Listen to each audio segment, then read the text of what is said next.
I am back, black, and ready to act. Happy Black History Month 2024. Welcome, new listeners and returning listeners, to today's episode of the Black Business Roundtable. I am your host, Doug Blacksher, broadcasting to you live from the city of Diversity, Oakland, California, at 4 p.m. Pacific Standard Time and 7 p.m. East Coast time today. Hope you had a wonderful Valentine's Day with your honey. Hope you had a good Valentine's Day or just simply a little me time, which we all need. Tune in today and join the discussion featuring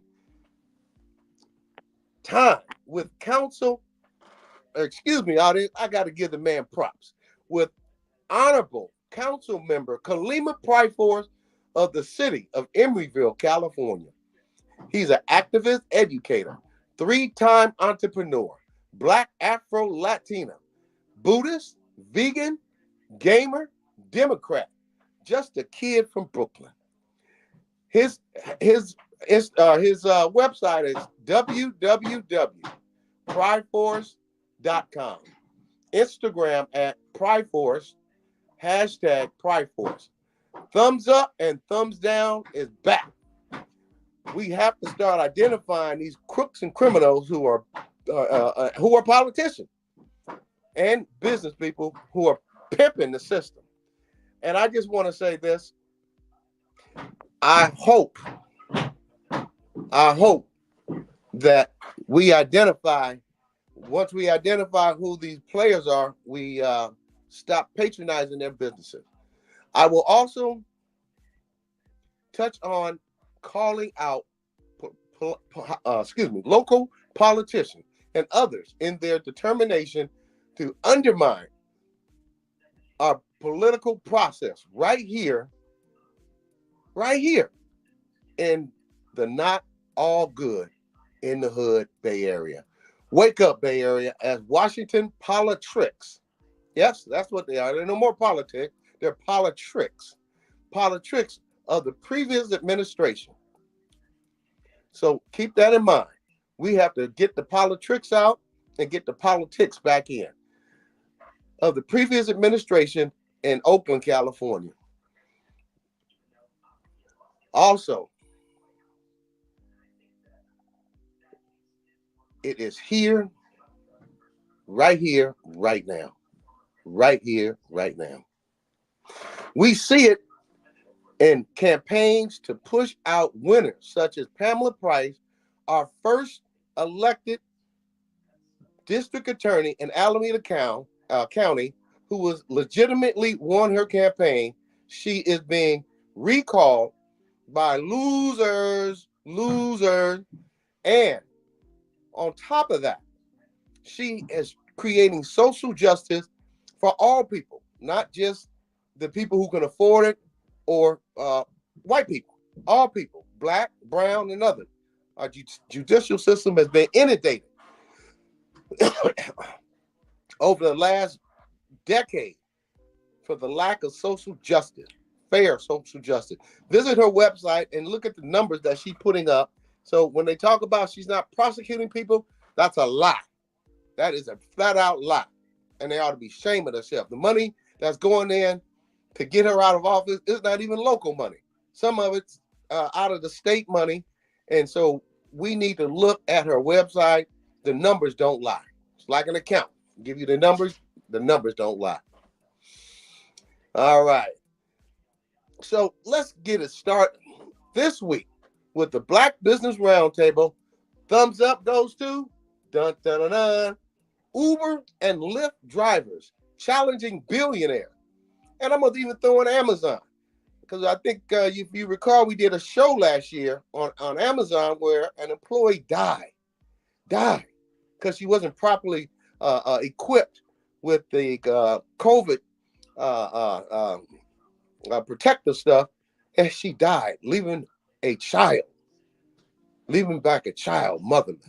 You ought to be ashamed. And the biggest thing here is we need to stop spending our money with these companies that are shitting on the black race, because Black people spend more money in this country than any other. We're the biggest consumer of everything.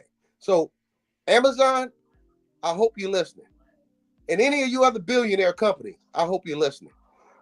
We need to start, and I'm saying Black people, because Black people are at the bottom of everything in this country. And I do mean that. And it's shameful. We built this country for free. And how you going to call us lazy? Anyway, I went off on a tangent. Thumbs down goes to Lauren Taylor. And here is the reason why. Since we had the new mayor elected, Lauren has hooked up with a non-profit organization and has been behind the scenes doing everything he can to sabotage the mayor of Oakland. And I believe he worked with another person to sabotage the district attorney also. So we need to look at that as thumbs down. You ought to be ashamed of yourself, Lauren. Move on. Prepare for the next campaign so you can win. Okay? After election, the objective is to get together and unite for the rights of all people, and specifically African Americans. Thank you. Next up, audience, welcome. Honorable Kalimah Priforce, and a few questions. He is here to answer a few questions regarding an anti-crime coalition of mayors and council members, including Nate Molly, Alameda County Board. The Alameda County Board of Supervisors held a press conference to address the crime surges in our cities. What's your take? What is your take on this process, on this press conference? Because I saw it, and it was pretty powerful. I hope it brings something. Looking at the crime that has brought property value down in this city, has driven out businesses, our newly elected officials. Only thing I can say is honeymoon is over. Start doing your job, because if not, coast to coast, border to border, I'm going to point out how you're not doing anything and who's not doing anything. This is shameful. This is a doggone shame that people have to lose their businesses, getting robbed. Governor has to send in the highway patrol to help manage and administrate safety in this city. It's shameful. What is your take on the press conference and what has been happening with our public safety for our side of the bay? You recently came out swinging against John Bader, who is running for Keith Carson's seat, Alameda County Board of Supervisors, and Keith Carson is retiring. Board of Supervisors, there's only 2 Black people on the board, and one of them is retiring, and the other is being challenged right now by Jennifer Esteem. Jennifer seems to be gaining momentum to be the next Alameda County Board of Supervisors member. So let's keep a lookout for Jennifer. Go to her page and look her up. We are ready for Mr. Kalimah Priforce, honorable council member for Emeryville. Come on down. And there he is. Yes. How are you, honorable Priforce? There you go. Can you hear me now? Honorable Priforce? I am good. I'm good. I'm on 2 different meetings, so I think I've muted myself from one meeting and trying to, let's see what I can do. Well, we want to thank you for coming on today. And one of the things that the Black Business Roundtable Our mission is to promote Blacks in politics, specifically young men such as yourself. I remember when you first came to the County Alameda County Democratic Central Committee, and when you walked in the door, they looked at you like you was gonna rob the joint. Do you remember that? Yeah, they definitely came across as here. I'm going to have to leave because I can't mute them. Okay, there you go. All right. Yeah, no, it definitely didn't seem very welcoming or inviting. Everyone Right. sort of looked at me like, "Oh, who is he? Who is he coming from? Where is he coming from?" Which is interesting because their communication with me virtually, was pretty regular. And then for me to show up, I think they just weren't used to, Right. an elected showing up. And when I did show up, I guess they didn't think, "Oh, wow, he's a pretty big guy." And I guess as I've been told, my presence as well. My presence is I have a very Brooklyn presence, and so I think they just weren't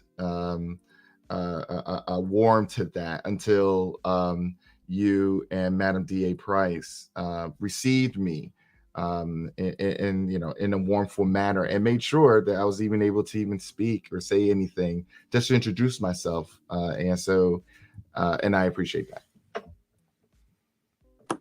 Well, let's dive right into it. Who have you endorsed in this race for both Keith Carson's seat and for Nate Miley's seat?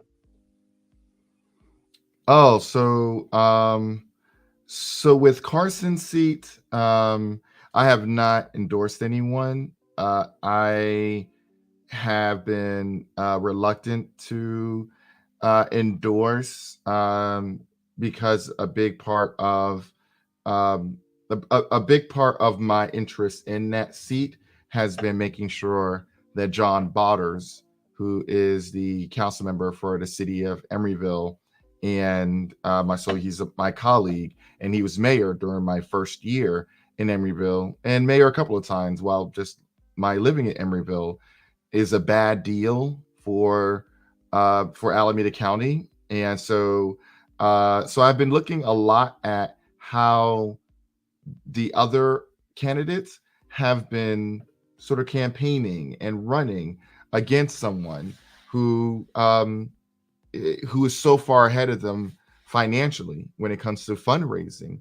And the reason why is because of the corporate interests that have invested in him, because he has invested in them through the policy making in Emeryville. So essentially, he's probably have been preparing for this race for a very long time and has been selling parts of Emeryville to those folks who would come to his aid at this moment in time for the seat. And so I think that's been where a lot of my focus has been. But if it was a ranked choice voting, because of my not just my relationship. So there's two ways I look at politicians. Of course, there's strangers, right? People who I don't know, but there's friends, right? People who I may have grown up with or known for a long time. And then there's alignment. And alignment to me is most important because alignment keeps me in my integrity. And so I don't want to dishonor the friendship that I have with a person, but my alignment says that these are the views that I support. And so thus during situations where I have to endorse more than one person who are competing for the same seat, I can say I am so for example, with Dan Cowell, Councilmember Cowell of Oakland, who's running for a state Senate seat, and Javanka Beckles, who's also running for the state that same state Senate seat. I can say that I'm friends with both, but I am more in alignment with Javanka Beckles, and thus, even though both of them have my endorsement. And so I would say that I am much more in alignment with Gregory Hodge, than I am with any other candidate. but if it was ranked choice voting, I would have Greg Hodge, Nikki Bass, and perhaps Ben Bartlett. When it comes to who should be in that seat, and when it comes to the Nate Miley seat, 100% Jennifer Epstein. I believe that Jennifer Epstein has the energy. I believe that she has the intelligence and the mindset of a progressive that would supercharge the county. And yeah, it's good to see you again, Donnie Glover. And I think that I was just actually listening to a Cat Brooks Law and Disorder broadcast that featured Nate Miley and Jennifer Epstein. Not a debate, but sort of a forum. And I was listening to Nate Miley, and Nate Miley had a lot of good things to say, right? But the 1 year that I've been in politics so far has taught me that if we based politics based upon what people say, then we are doing a disservice to how our tax dollars are actually used. Because how our tax dollars are actually used has a lot to do with what is actually done. And right now, I believe that Nate Miley's time has come for him to pass that seat on to someone who can actually put into action many of the things that he says that he stands for, while at the same time, I think that's a lot of his thinking needs an update. Things have changed, but the pandemic definitely changed everything, as opposed to how to best approach some of the income disparity, racial wealth gap that currently exists.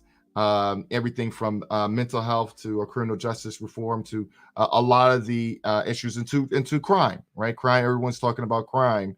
That I believe that it would actually be Jennifer Epstein who can push against the status quo. And I think that that is so important, that you got to have people who can push against the status quo, because the empire always strikes back. And so you need people who can stand in the arena and say, you know what, I know how things have been done, because things didn't get this bad in Oakland overnight. Things didn't get this bad in our region overnight. There was a status quo, and that status quo was never challenged. And so Jennifer Epstein is the best person to stand up to that status quo and bring people together and have those kind of substantive conversations and policy making onto how do we best move forward. And when it comes to the body of the board of county of the county board of supervisors, her representation there would be extremely powerful. And so, because the board, I think, is leaning right for Alameda County, which is the most progressive blue county in the entire state of California. And so I don't believe the county right now is reflected in terms of the mindset of those who really want, in terms of the voter base. And so I think that Jennifer Epstein reflects more of what the voters want and need to see in the when it comes to the county board of supervisors. Well, I love your expanded answer, because some people say, "Oh, I'm endorsing this person, I'm endorsing that person." No, we want to endorse who's going to get out and do the job. And I listened to a debate several times with Jennifer Epstein. She did an outstanding job. So, who are you endorsing for the March 5th primaries? Thank you, sir. The March 5th primaries, Latifah Simon, definitely, hands down. And Barbara Lee, of course. Marisol Rubio. She's outside of my district. I believe she's Contra Costa, but I definitely am supportive of her. Jennifer Epstein, of course. Our Revolution has done a really great job listing the endorsements that I feel take a more progressive tone and stance on issues. But and of course I'm on that as well, because I'm running with 9 other amazing community champions for the Democratic Central Committee here in Alameda County. So my name will be on the ballot if you belong to to Assembly District 18. But one thing that I've seen, and I won't call some names out, although I am tempted to, is people changing once they get into office. Let me be clear here, Honorable Priforce. You can give me the names and I'll call them out, because we have got to start calling out the paid. These politicians are getting paid while we get played. So if you don't call them out, give me the name and I'll have no problem, because this year is our 3rd year on the air on blackusa.news, #Donnie Glover. So I am fired up, back, black, and ready to act. And that's act up. I'm going to piss off some politicians this year. So go ahead and answer the question. No, I mean, that's politicians change. A lot of politicians have changed. And that's one thing that I have been very thankful of for those who elected me, those people who have sided with me. They said, you haven't changed. You haven't changed from the person that you were when you ran. And that doesn't mean that I go ahead. I want to get this out for the record before you get into that. When you won the election, what did they try to get you to do that no other person in Emeryville had to do in regard to a stipulation letter? Thank you, sir. Oh yeah, that was the collegiality pledge, when they wanted me to sign a collegiality pledge. Well, I mean, they eventually asked someone else who was running. I think they were trying to cover what they call cover their butts. Well, tell our audience to fill out. It meant that I would be collegial towards my city council colleagues, which was odd because none of them have signed anything even closely to that when they ran. And then the first day, the day I was inaugurated, the meeting that I was inaugurated, then one of the council members jumped on me, started calling me sexist, and that's because I said that I don't think it is fair to the people of Emeryville that that we had a culture, a system where people would cycle the mayorship, and then John Botters, once again his name being brought up, decided that he was going to run again, and so then we had twice the mayor, so it didn't rotate, and it's not codified, so legally, he's fine. It's unfortunate that that for a lot of politicians who have legal backgrounds, the extent to their legal contribution is they know which laws to break, right? They know which ones to, how to manipulate the law.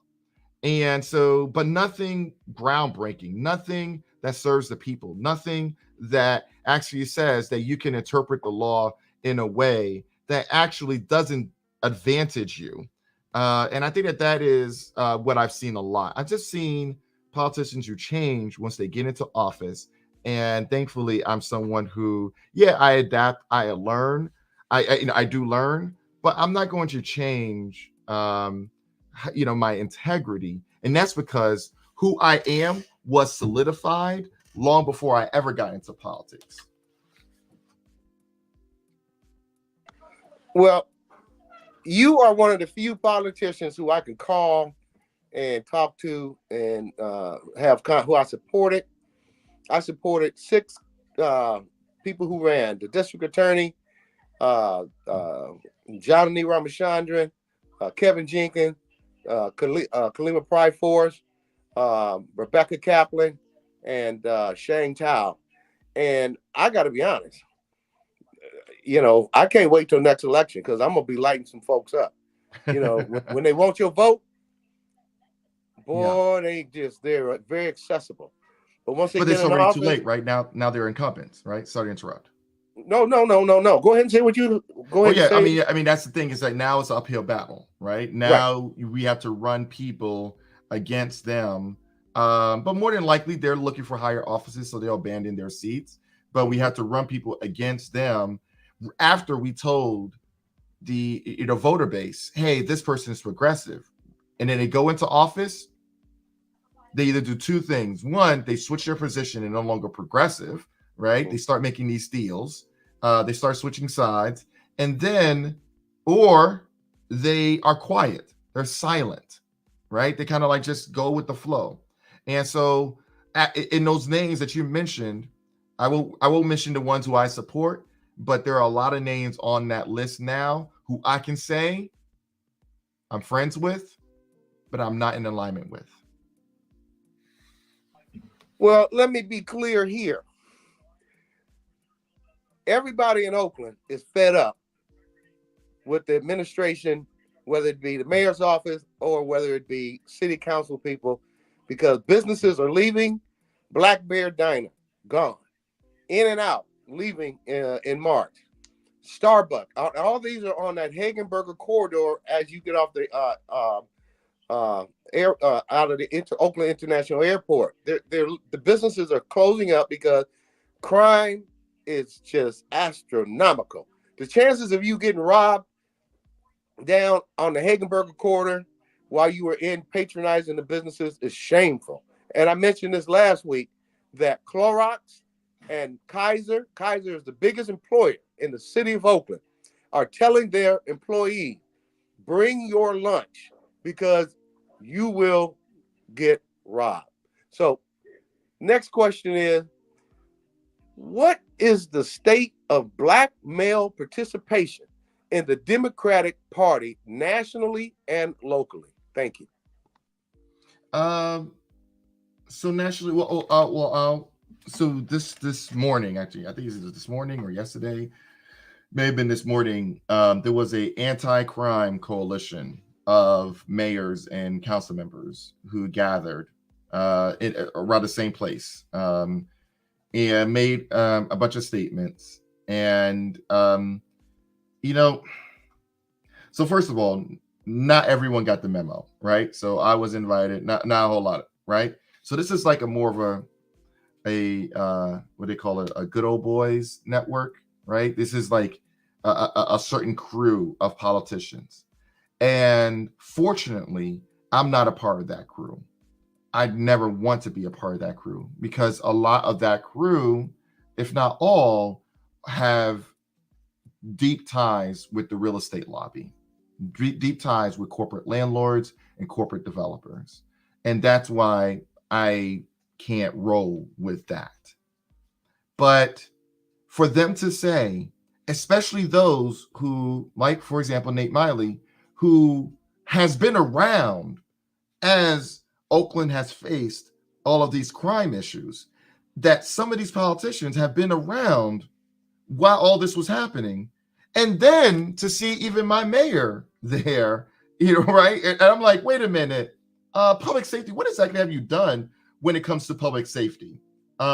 Because I was the one who led the effort to get us license plate reader technology in Emeryville, and because of the way it's you put it out there, you say, hey, this is what I'd like to see happen, and it goes through committee and it goes to the city council, and then you have to buy it and then you have to install it, whatever. It can take a while, but it will happen more than likely this year, hopefully before I believe before Halloween, we will have these cameras.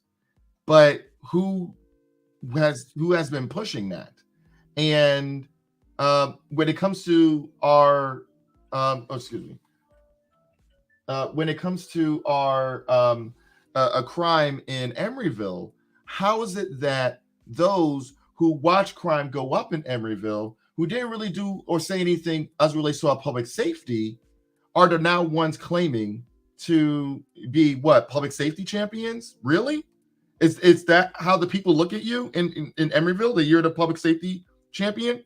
because when the San Francisco Standard recently contacted me, they said, well, that's because the people who we spoke to said this is the council member to talk to when it comes to public safety. This is the council member to talk to when it comes to actually getting something done, to actually saying something that once again goes up against the status quo. And so for this anti-crime coalition, which is really a whole bunch of friends who love to hang out with each other and don't want none of the big bad progressives like myself and others to be a part of it, I think that it just shows you that how politics works, especially in the East Bay, especially for a lot of our cities, wherein we can say a lot of good things, but make deals on the side that sell our communities out. And that is a tradition that I do not want to partake in. As a council member of the city of Emeryville, as a AD18 elected delegate to the California State Democratic Party, and as someone who is running to be on the Central Committee for the local Democratic Party for Alameda County. Audience, I want you to look at this man. Well, first off, let me give a shout out to Tampa Bay, Florida. Listeners, she always has been with us almost since we started. And another listener, Brenda. So I want to give a shout out for her real quick. And then also I want to say how a mental check and a mental health check. How are you doing after 1 year in office? Thank you, sir. Oh, thank you. I appreciate that question. And you know what? I'll integrate that with the question last time. I realized I didn't answer in terms of being a Black male in the Democratic. You know, there's a lot of denigration of Black men in our local Democratic Party. And you know, and of course, the other side would love to say, "Hey, we've got some Black males. See, look at this person. They're fine. Look at that person. They're fine." But no. If you have had a son or a trans male child go to school and that child says, "I feel uncomfortable," or "I feel like this environment isn't healthy for me," then you know what I'm talking about. If you are not in my shoes, that this denigration that I've received, and I have stories. Oh my God! I'm writing a book, so some of those stories will be in that book. But I can tell you stories of times when I believe that the response to me, or how people have spoken to me or have treated me, I think it would be different if I weren't a Black male. And and I think it's unfortunate because there needs to be solidarity amongst Black men and Black women when it comes to the Democratic Party, and I believe that is there on a national level.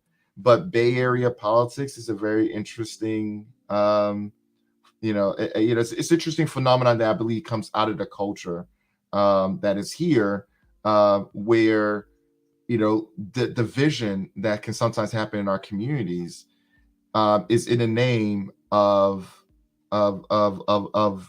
liberal politics or white liberalism, and wherein it is a benefit to keep us divided and keep us separate. I'll never forget that resolution that was passed in the Democratic Central Committee, where that was for protecting Black women, and namely was for Carol Fife and Cat Brooks, which, yeah, of course, yes, protect them from demagogues, people who are attacking them online and threatening them, that sort of thing. But then I said, well, what about Black men? Oh, no, we'll get to that. Well, I mean, it's almost a year later. I still don't see one. And then they had to do another one, because I remember I said, well, wait a minute. So if you're saying Black women, you also mean trans women? No, not the non-trans women, non-Black trans women, just the Black women, right? And I go, well, you okay. remember what happened? You remember what happened with Desmond Yeah. Iman down there, how they treated him. I had to go to the chairman of the Alameda County Democratic Central Committee and tell him this is shameful. Yes. Yes. And I think that that is unfortunately, I'm from Brooklyn, and in Brooklyn, fam is something that's really important to us, right? We call Harlem Mecca and we call Brooklyn Medina, right? It's this idea that we are all in it together. And I think and so that in terms of that mindset, you know, I'm coming here with that mindset, and I've been here for now going on 14 years in the Bay Area since I moved out here to run my technology company. Um, it was really interesting. It's been really interesting to see that level of division, and at the center of it, unfortunately, are white people who benefit from it, because they'll say, well, this person's my friend and that person's not my, or that, or oh, we got to support this, we got to support that. And I'm like, wait a minute, we're family. Why are you dividing Black and Latin? Why are you dividing the queer from the people of color community? Why are you dividing, and I see it often, especially in the Central Committee. And that's why the Central Committee needs new leadership. I believe that it needs a new vision, new leadership. It needs more inclusion, and that is why I'm running in this race along with 9 other amazing community champions. That includes Madam D.A. Price and several others who are trying to change not just the policy making body of the Alameda County Democratic Central Committee, but the culture there. The culture needs to shift. We need to be able to talk to each other a lot better, less denigration, and more inclusion. Well, let's be clear here, audience.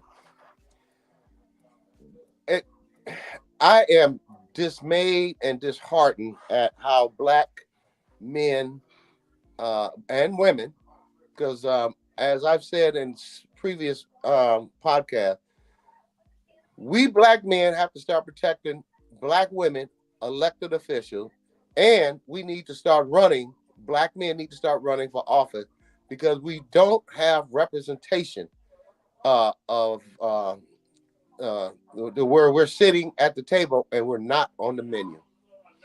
And to close this out, Honorable Kalimah Priforce, our next possible congressman or board supervisor, can you tell us about the Alameda County Central Committee race you are running in? And what is the Central Committee and why is it important to voters? Thank you. No problem. Yes. Yeah. Sorry if the tagline is blocking my face. I'll try to adjust it for the next time we have this show.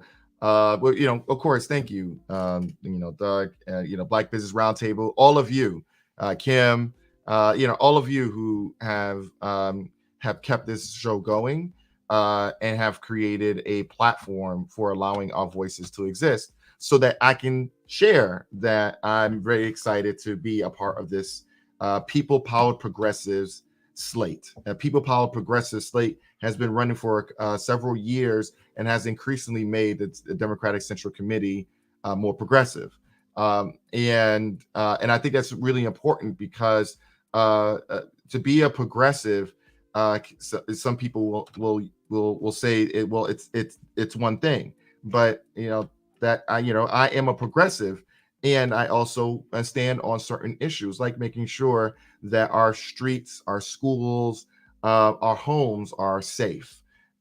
I want to make sure that you all know that this slate that I'm a part of is committed to being your voice for the Alameda County Democratic Central Committee. And that's all that means, is the local Democrats for Alameda County who get to vote and decide which who to support, who to endorse, and they get to decide what resolutions and how to build the Democratic Party and Democratic Party candidates locally.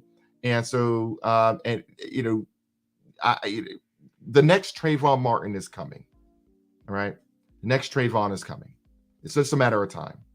The next George Floyd is coming. the next differently abled person who is denied their rights, the next time the unions are pushed against the wall and forced to negotiate a deal that doesn't put food on the table of workers. All of these instances, all of the queer children who are being bullied by their own teachers in classrooms, right? Like all of this stuff is coming, but as well as maybe another economic downturn, maybe you yourself being evicted from your home, or you may be losing your home to a corporate landlord, whatever the case may be. All of that is coming, and as it's coming, we want to make sure that we have a local Democratic Party that is going to fight for you, and not a lot of the corporate interests and the lobbyists who have been controlling our agenda. And what I find happening all the time is when I see resolutions come up, I see who has been pushing that resolution, and the people who have been pushing that resolution more than likely don't look like you and I. They don't come from where you and I come from. They don't live in our neighborhood sometimes. And I think that is what needs to change. And so, I am supportive of Madam D.A. Price, and I'm fighting the recall campaign. I'm fighting the recall campaigns of everyone, because I don't believe that a recall is the best approach to solving an issue. Because when you look at San Francisco, did a recall there change the crime? No, it didn't, right? And so I believe that the recall of Madam D.A. Price should not be supported. And so, I am grounded on my values, and those values are what guide me. But more importantly, it's the people's voice, listening and talking to people, and making sure that people that look like you and I aren't gentrified out of, our homes, in our neighborhoods, in our communities.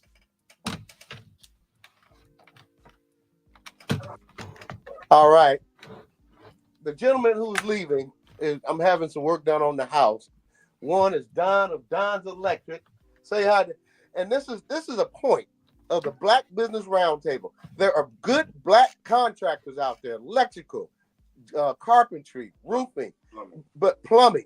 We want to go to a white, excuse me, and don't take this personal. We want to go to a white company and spend our dollars like we always do. And I'm glad Don was down here. He's Don's Electric. He's a second generation business owner doing work on the house.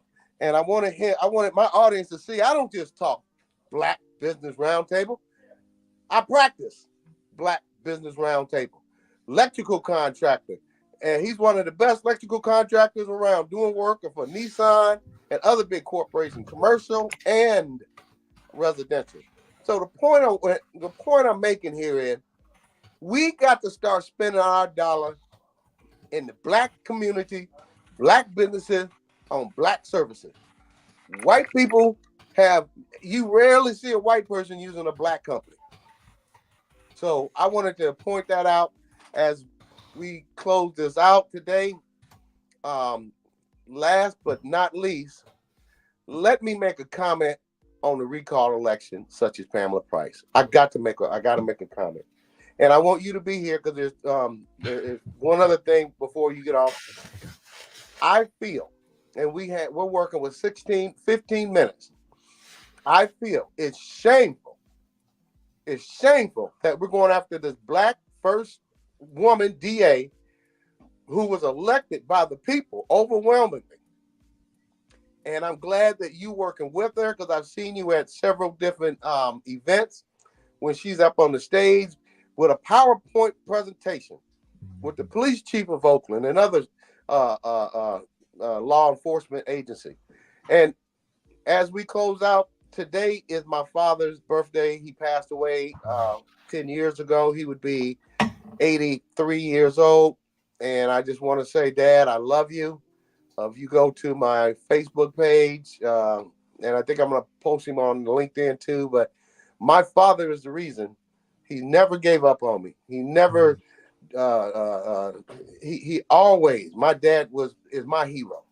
And I wanted to give props out so that people all across this nation, coast to coast, border to border, know Artist Blacksher Jr. So I must be Artist Blacksher Jr.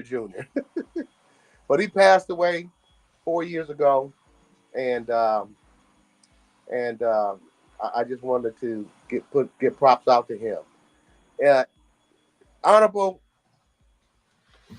Kalimah Priforce, can you please come back on the show and let our audience know the great work that you're doing for democracy, and want to find out what you are going to be doing coming up in the near future, because we need young men like yourself out there doing the hard work that needs to be done. Is there any last words you want to give us before we close out? Just want to say, of course, thank you, everyone, for your support, and I'll just keep fighting. I'll keep doing me, and if I sell out, I hope that you all will keep me accountable, and I will also keep accountable a lot of other politicians who love to wave that progressive banner, but may not necessarily live it. Well, we humbly and gratefully thank you for coming on the show, audience, especially Black men.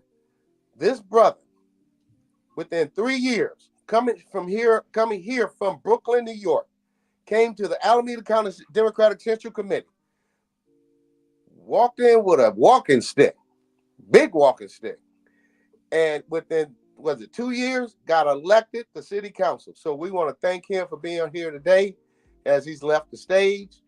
Our deepest thank you to Mr. Doni Glover of BlackUSA.News for the honor.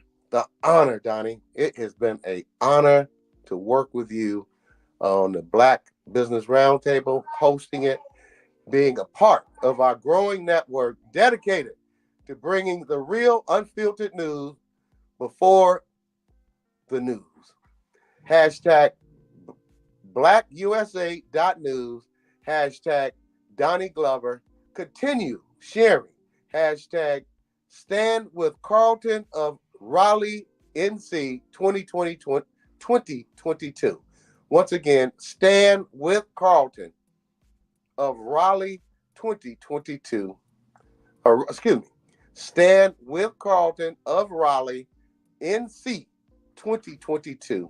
As this young man was defending his business, and man came in there, was going to his vehicle to get a weapon, to come back to shoot him and his business. Second, hashtag Justice for Enzo, a family dog that was tased and killed, drug in the streets like a rag doll in front of his family. Beautiful Husky.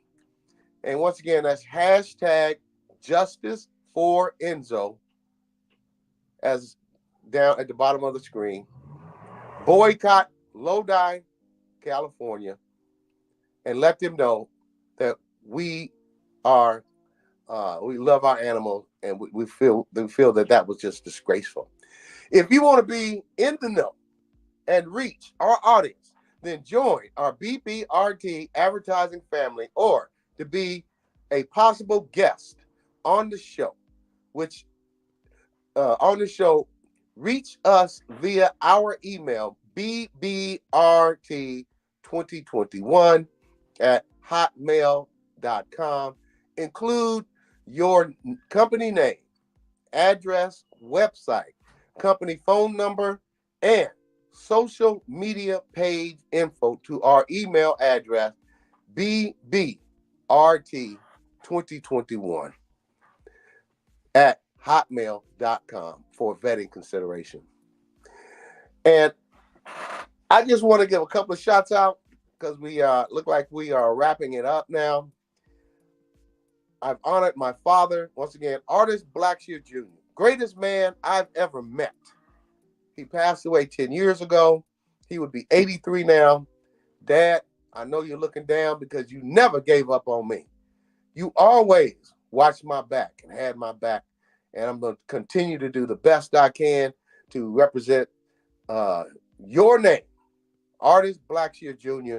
And if you want to see my dad, picture of him, go to my Facebook page and take a look at him. He's one great man, and I just want to give him his honors on the 83rd birthday today. Also, ILWU Local 10, new president Trent Willis, and he continues to lead the efforts on that union dock down at the Port of Oakland, and we are going to continue to fight for those union workers who bring those ships in and unload them and put the goods that we have taken. Sometimes we don't appreciate the ILWU Local 10 out of Oakland. President Trent Willis, congratulations again. I want to say another shout out once again to Tampa, Florida, and I saw Brenda on here. So, to that end, we're going to wrap up early. We look forward to seeing you Thursday at 4 p.m. Pacific time on the Black Business News Network on YouTube and Facebook. Thank you, audience, for tuning in. And remember, together, we can listen. We can listen, we can learn, and we can share, because I know you care. This is Doug Blacksher, and hopefully returning soon, Dr. Ashley Coleman of the Black Business Roundtable. God bless, and good night.